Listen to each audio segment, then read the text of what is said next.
These systems are extremely stable. You don't need to maintain these very much once they get to climax. They're self-maintaining, self-replicating. With a little bit of adjustment, productivity comes up, but without maintenance, stability just continues. This is an exciting system to be able to show students and visitors to the farm that we can re-inhabit a paradise of perennial food.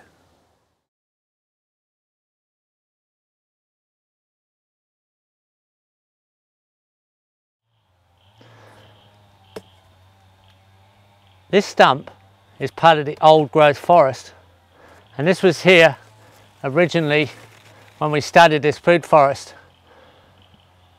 And I think you should look at exactly what can happen in 10 years, because it's no good worrying all the time about where we're at now if we don't know where we could be in a small amount of time. You need to realize how abundant the situation can be in a short amount of time.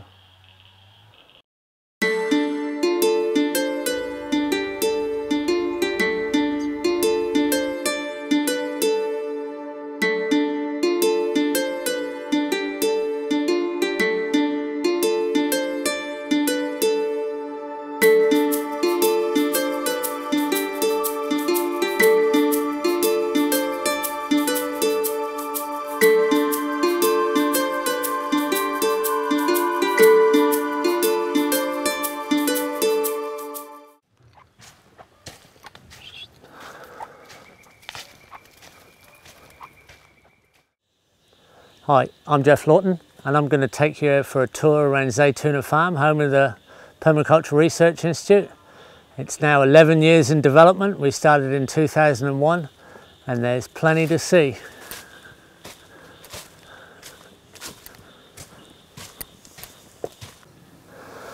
So I'm in the 10-year-old food forest here, and it's the oldest food forest on the property.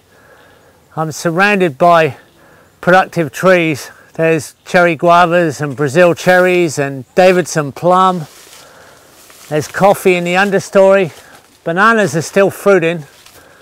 There's Tijuana tipu as a nitrogen fixer in the canopy, and ice cream bean and casuarinas fixing nitrogen. There's long-term crops like bunya pine, which is a great native nut tree. There's chocolate pudding fruit, black sapote. There's custard apples. There's jaboticaba and gramachama and mulberry.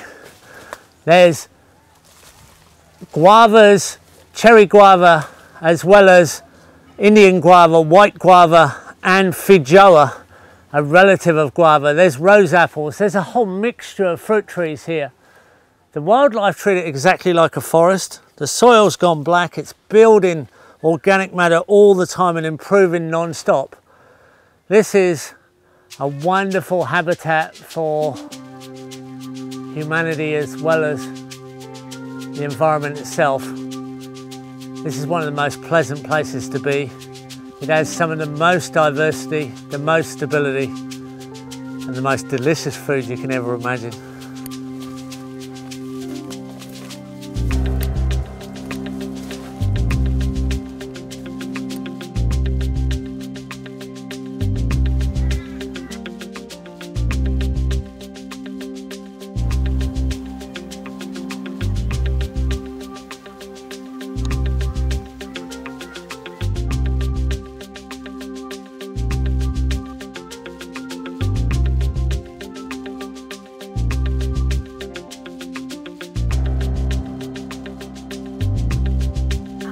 It's not just the fruit trees above the ground in a food forest, there's food under the ground that's climbing up the trees as well. This is a tropical yam. It's a Dioscorea quadrilangus, a beautiful name. And these vines are climbing all the way up the legume tree, an ice cream bean fruit tree and a legume tree. But if we go down at this time of year, they're starting to die off and energy's going back down to the ground, and down here is a huge root crop. I'd have to dig it all out with a shovel. These are all potato type crops under the ground. And there's bucket loads under here. I really couldn't pull it all out. It just keeps going down there. Big starch crop of food. Growing on the canopy, but then dying down and putting its energy into the roots in winter. Great, easy to grow food, and it increases the layers and functionality of these wonderful systems.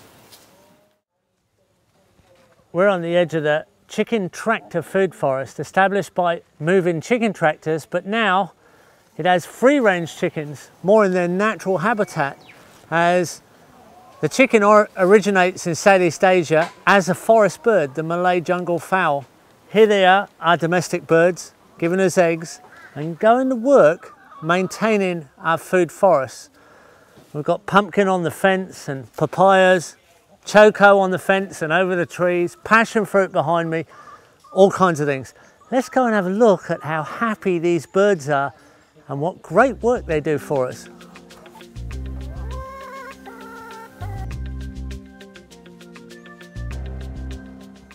The chickens have a small door here that we open up to give them access to the food forest, and we lock them up so they're secure at night. They forage all the way through this system. Any surplus organic matter, they're generally kicked downhill. We can pick it up on the lower side, but we feed the chickens every day around specific fruit trees that are starting to go into fruit, or they're flowering, about to start fruiting. And that way we actually concentrate their effort and their manure where we want them to do the work. And they enjoy doing the work all the time. This is the opposite to a factory, battery chicken factory. This is a chicken paradise. This is a people paradise. And we've got some very special food we can show you for the chickens.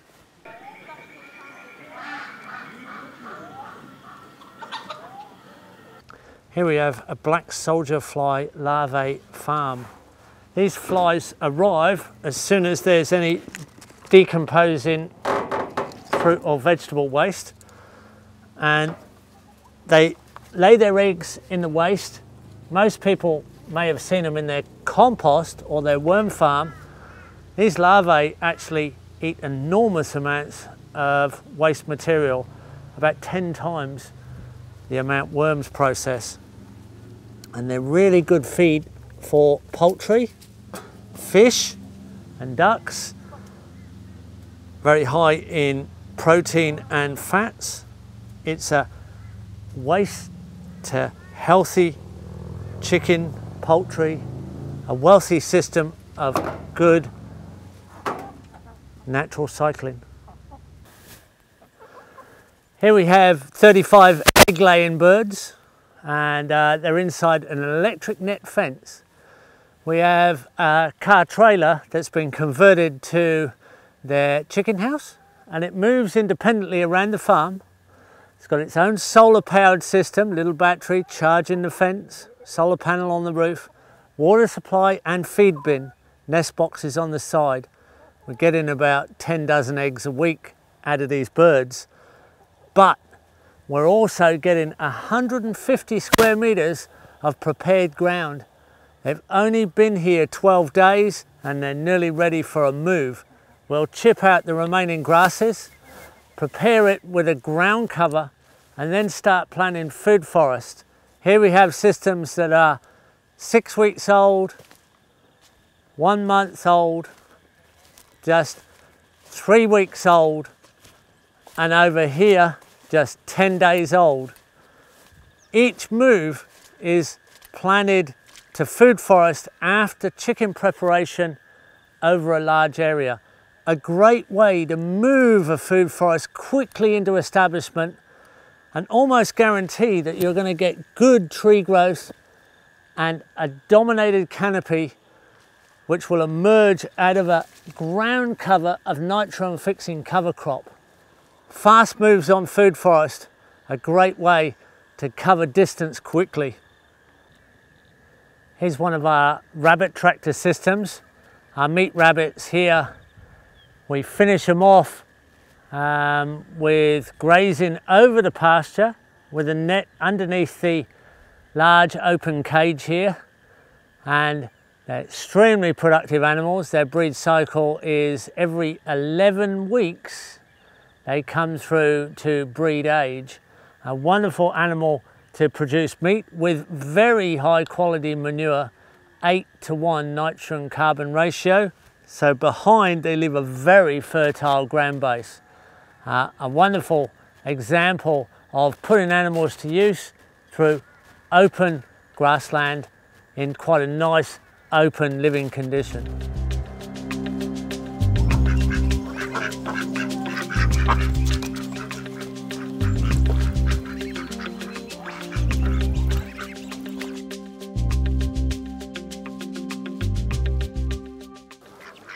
Here we are in a duck food forest.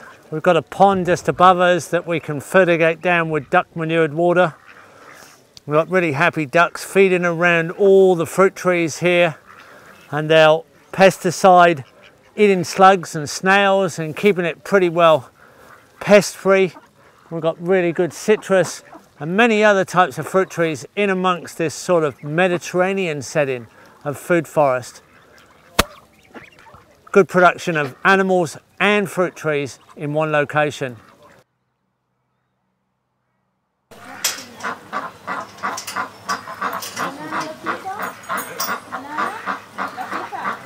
We're on the edge of our urban garden demonstration where we've tried to use completely recycled material. And this is our aquaponics.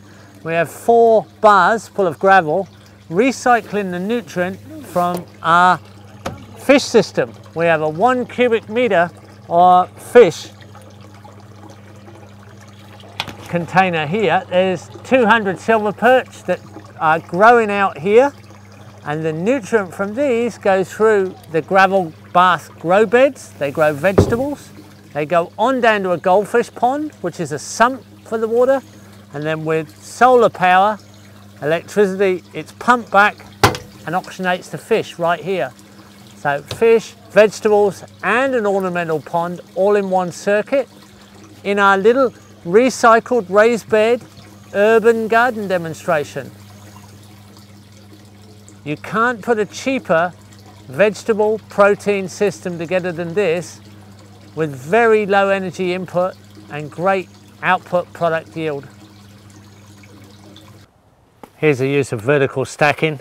We've got pumpkins all the way up this bamboo fence next to the duck yard, around the cow dairy yard, onto the chicken yard, and they're going so well. The bamboo's getting a bit old and he's sagged with the weight, but we got lots of bamboo. I mean, there's no problem about replacing the bamboo in that time frame. In the meantime, it's coming on to winter and we're going to have lots of lovely pumpkin soup. So we're shading the birds. We have been shading the birds, and now we're going to feed ourselves, and we're probably going to put a new strip of bamboo along the top, which we have plenty growing. So a nice little bit of tight stacking in a vertical space.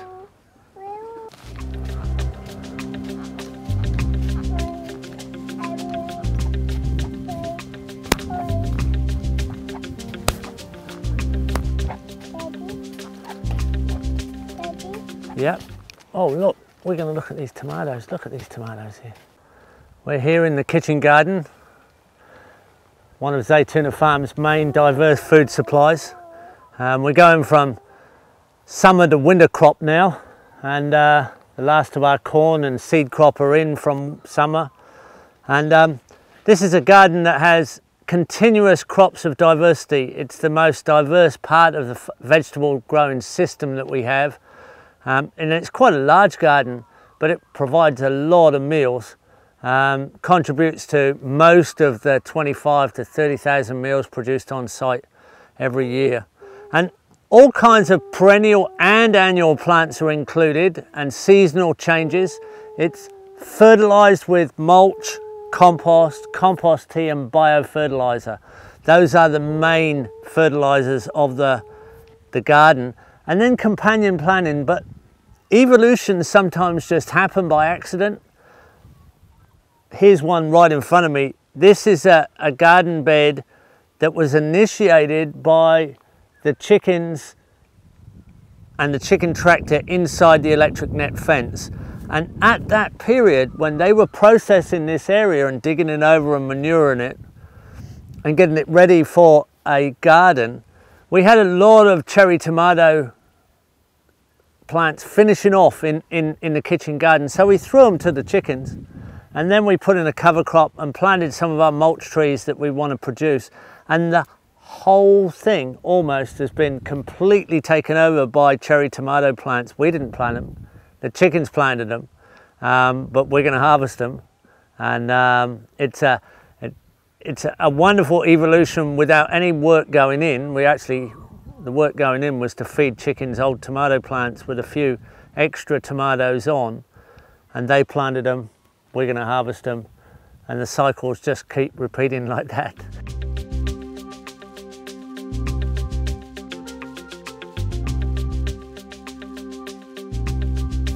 So our sandy soil is now a rich, crumbly, dark soil. It's full of crumbs. It's holding moisture really well. And it's much, much darker and higher in organic matter than it ever was before. And it allows us to continuously crop using mulch and composts. With a large garden like this, it's hard to maintain the footpaths free of weeds in the subtropics. So this wheel hoe makes it easy work of it. As long as you keep on top of the weeds a bit, you're just skimming through their roots and keeps footpaths weed free with very little effort. Very simple, appropriate technology tool, the wheel hoe.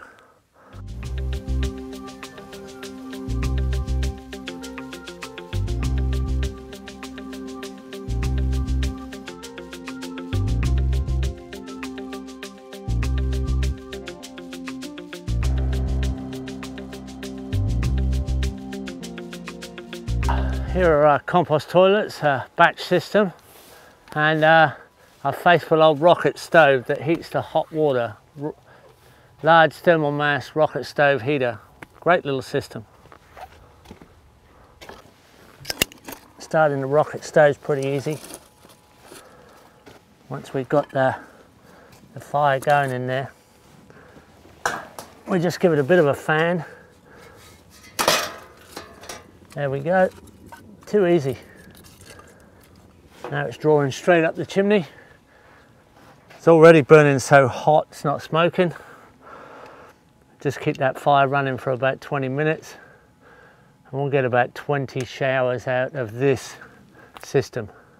We're about to redo it. We're going to build another model. So we're going to be taking this one down and refining a new development. This one's worked great, but we reckon we can make it work even better. We've got a 44-gallon drum in here and it's full of water, and it's got a blow-off valve so it doesn't explode with steam, but travelling through that is 18 metres of copper pipe carrying the actual water you're showering in, and the thermal mass of the larger body of water is heated by the rocket stove, and the water passing through that hot water gets heated on its path to the shower. It's so hot that we have to put a tempering valve on there so people don't get scalded. Tempered down to about 60 degrees centigrade. So little wood for such a lot of hot water, such a small amount of energy in to a great resource out. People love this system, they're copying it everywhere. We intend to keep refining it and sharing our results with the world. It's a valuable way of saving energy. Everybody likes a hot shower. This is our reed bed system. We have a double reed bed system. Big gravel at either end so the grey water sinks down and transits through the roots of the reeds. This is a commercial system in Australia. This is a system that is recommended by Lismore Shire Council. You can see it on Lismore Shire Council website, well explained. It's very easily set up. There's just little overflow pipes in here that set the level of water under the gravel, goes through 2 reed beds and out through filtration trenches into the ground. This is a large system. It caters for 12 showers and a commercial kitchen. This is ready for our larger development which we're moving into. Biological cleaning of wastewater and industrial waste is the future. It's the only way it's going to be done. Don't go into old-fashioned, over-engineered systems and look like an out-of-date system. Biology is the only way we can sponge up our pollution into the carbon cycle. Long chain carbon molecules. Down here, we've got another carbon cycle. We've got our main crop. And you can see some of the boys down there working in the main crop garden. It's the time of year we're planting potatoes and broad beans and our brassicas. Let's go down and see what they're doing.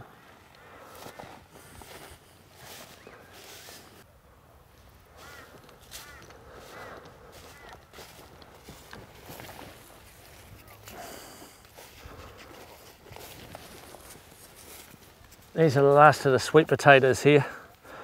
Summer crops come out and winter crops going in. We've got 12 beds of potato in already and a bed of wheat up the top. We're getting ready. Some of the guys here are putting in the broad beans and cabbages. This is the broad area crop. This is the main crop area. It's a little bit less subtle. It's much larger and it produces the bulk food. This is the main food crop, summer and winter season garden, and it's a great learning experience for people to be able to work on a large area and realise that you can't take too many risks and you can't experiment too much because it's a lot of area to cover.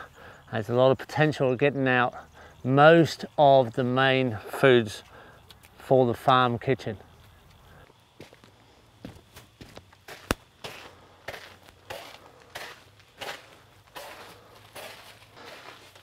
This is our polytunnel incubating house.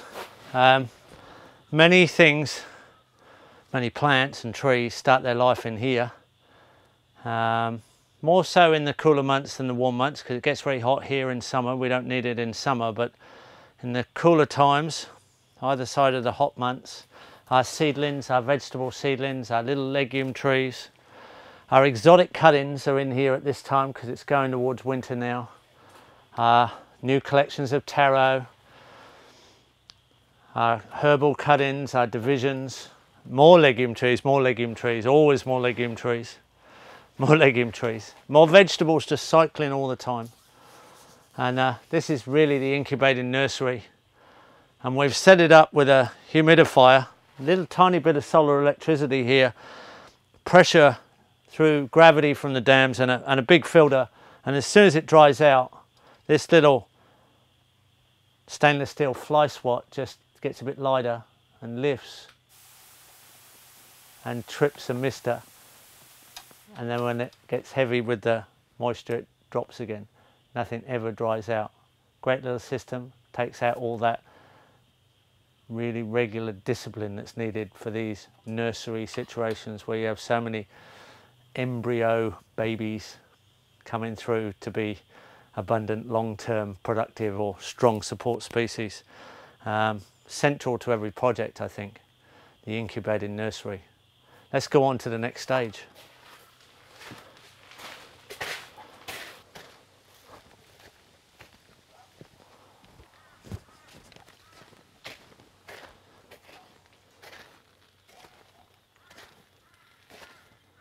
Here we are in the greenhouse, shade house.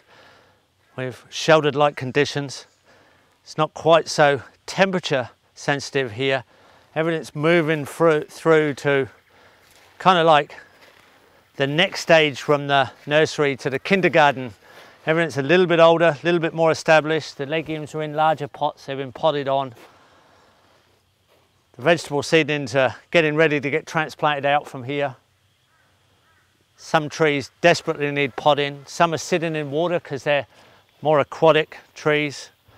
And here they're getting ready to go out and be hardened outside And this is really the exotic survivors that demonstrate their rugged abundance. So I can see a lot of opportunity here just about to hit the ground. So from here we go out to the hardening off area. Let's have a look at that. Here we are in the hardening off area. This is just before everything hits the ground. And we have an automatic timer here, a little computerized solar powered timer. Underneath here we can set the time for the irrigation, so it's always irrigated.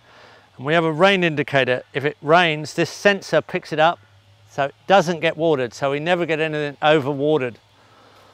And we have our little irrigation coming underground, inspection holes here to make sure the taps are working. And there's citrus trees ready to be grafted. Lots and lots of bunya pines, we plant 50 a year. Lots and lots of mangoes, we plant at least 50 a year. Coffee, more legume trees, more fruit trees. We've got red cedar, a whole load of red cedar. They logged this area for that tree, so we're putting it back because we want to replace the reason for the exploitation of the environment. The loggers wanted that red cedar. And over here, in a slightly harder area, we have our bamboo nursery, and we're dividing and separating and extending bamboo continuously. We have 28 plus species and we're gaining a few more all the time.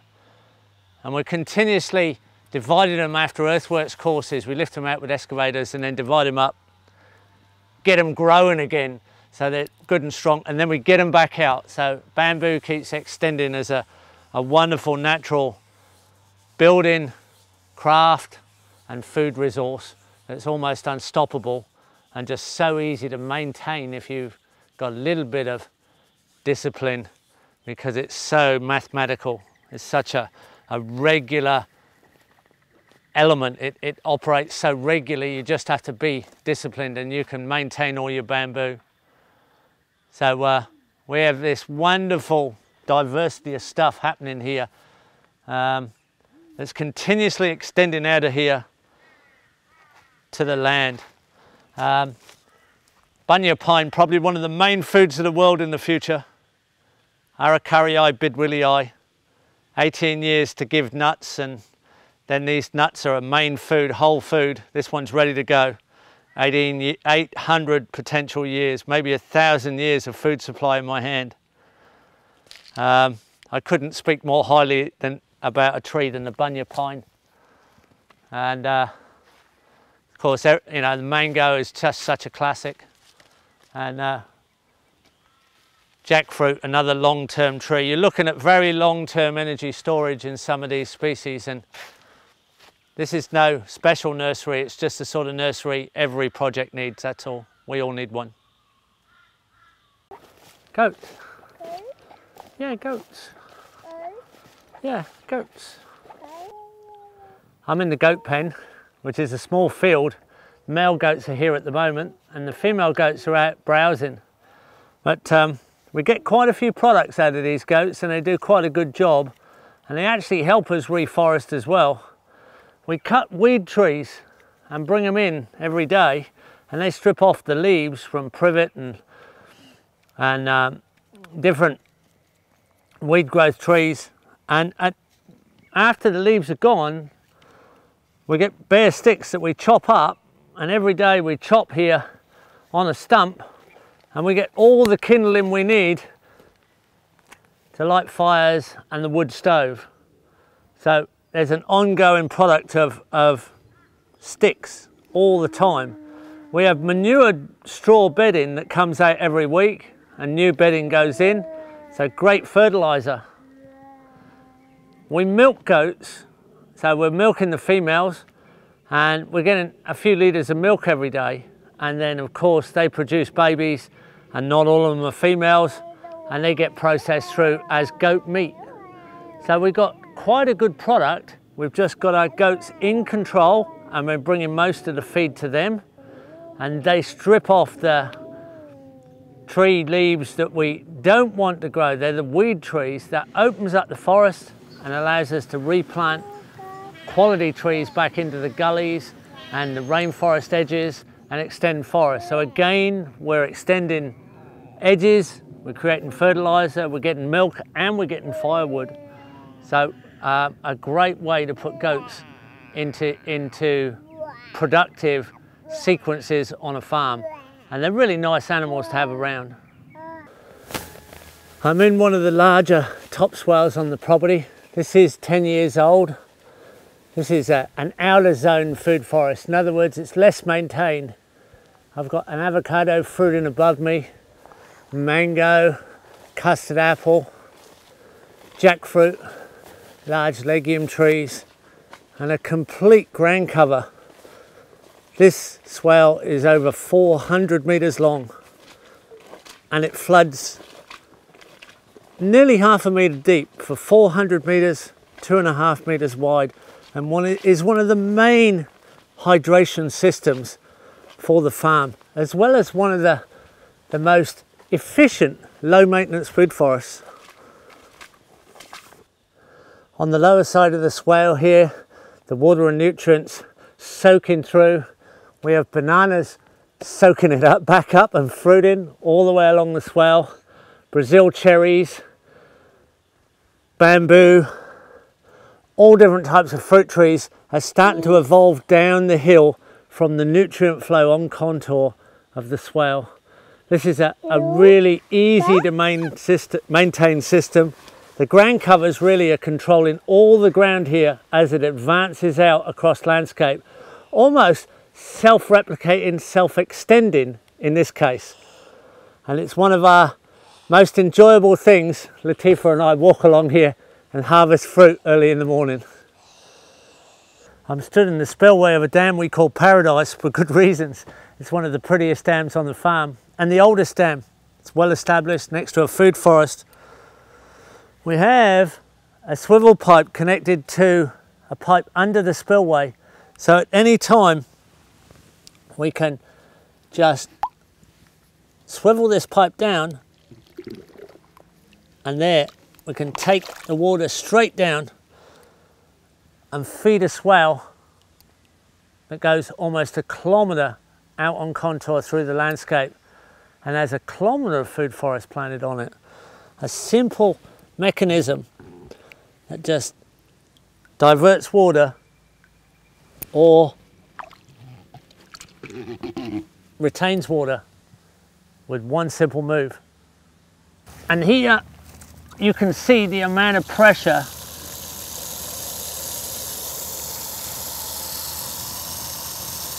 that's the kind of pressure that we have on our gravity irrigation system. From the top of the property through to close to the bottom, we have an endless amount of gravity irrigation water. Swales and dams are the main input mechanisms, the design elements that give us an endless drought-proof recharge for gravity irrigation. Never any need to start a pump here.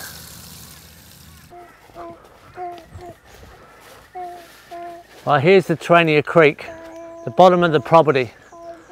And this is a pretty clean creek in relation to our input. Our water just comes down here through natural biological systems.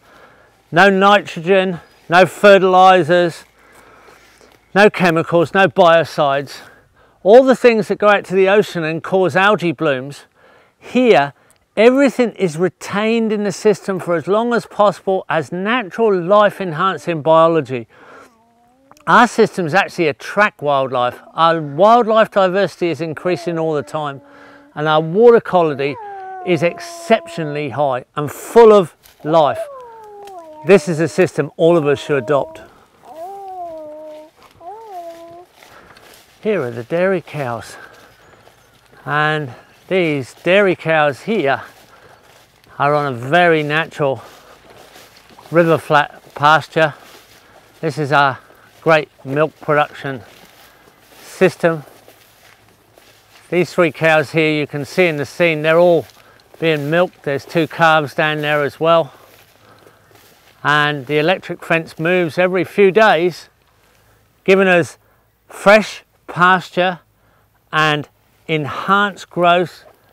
A diversity keeps increasing in the pasture grasses, and the quality of the milk increases all the time with it. We mineralise our cows with rock minerals, sulphur, dolomite, kelp, seaweed, and apple cider vinegar, molasses, a little bit of copper sulfate, and those minerals become plant soluble and they're pooped out all over the pasture. Every now and again we come through and mow it and increase the organic matter return quickly, but we're getting mineralized milk and meat and manure, and it's all helping the whole system become richer and more diverse all of the time. Here's a bit of fishing net wrapped up around a Hessian sausage that we hang in the dairy lane as the cows come through to be milked. This is soaked with natural tree oils, and they know that this keeps the flies off if they rub this on their back. So the oil that's on my hands here gets on the cows and keeps them stress-free from any of the flies that reduce their productivity. Great little natural system, mostly made out of natural material, bit of nylon fishing net, but the rest is just Hessian. And we have the same in the beef cow cells, just taking down the stress of any little predatory flies with natural oils. Simple system, good result. These are our beef cows, and we have a grazing cell here that's completely mobile around this electrified cattle laneway. We have 2.3 kilometers of cattle laneway and 47 gates. Over 100 cells can be divided at any time. The cows don't need to come back to the same pasture for 50 days if necessary. We can just keep moving around as cell grazing throughout the polycultural system of Zaytuna Farm. This has been one of the best innovations to be able to move the grazing animals. Beef, cattle, horses and the dairy cows can continuously move in a flexible set of rotations, and they can help us clear country so that we can reforest and re-enhance the landscape and improve the pasture at the same time. It's a great system, and it's one we need to report on because it's been so successful. So here the cows have come through and grazed off, and we've let them into the edge of the forest. They've cleared a lot of the weed trees and lantana and vines, and then we come through and clear, and they've prepared the ground. They've crash grazed an area so that we can replant rainforest quality species and extend the forest out to the inappropriate grazing area. So the cows are working for us to extend the quality of the forest, and in doing so we're also extending quality pasture in appropriate slopes. So a double function of cows preparing ground and improving pasture at the same time, all from the cattle laneway. These areas of wilderness, these zone 5 outer areas, as we call them in permaculture systems, these are the areas we're extending. This is the natural rainforest extension area, and the cows are allowing us to extend this wilderness. That's a wonderful partnership that we have. And these are great areas to just sit and reflect when you come to Zaytuna Farm to learn about how nature interacts with productive interactive diversity. Beautiful reflection areas. This is what we call the Fairy Gully. Well, we've given you a bit of a tour around. We can't show you everything. There's so many finer details and so many little evolutions happening everywhere. It's a living, learning experience, and if you're ready for it, if you're ready for this sort of immersion, 10 years of permaculture transforms a rundown, burned out old cattle property into this sort of abundance, if you're ready to learn and immerse in this sort of experience while you go through transformation of education and get another worldview, then this is what we offer. This is the situation we teach in, and it'd be lovely to see you here, and we hope we can help more and more people to go out and change the world so that we can all live this sort of experience.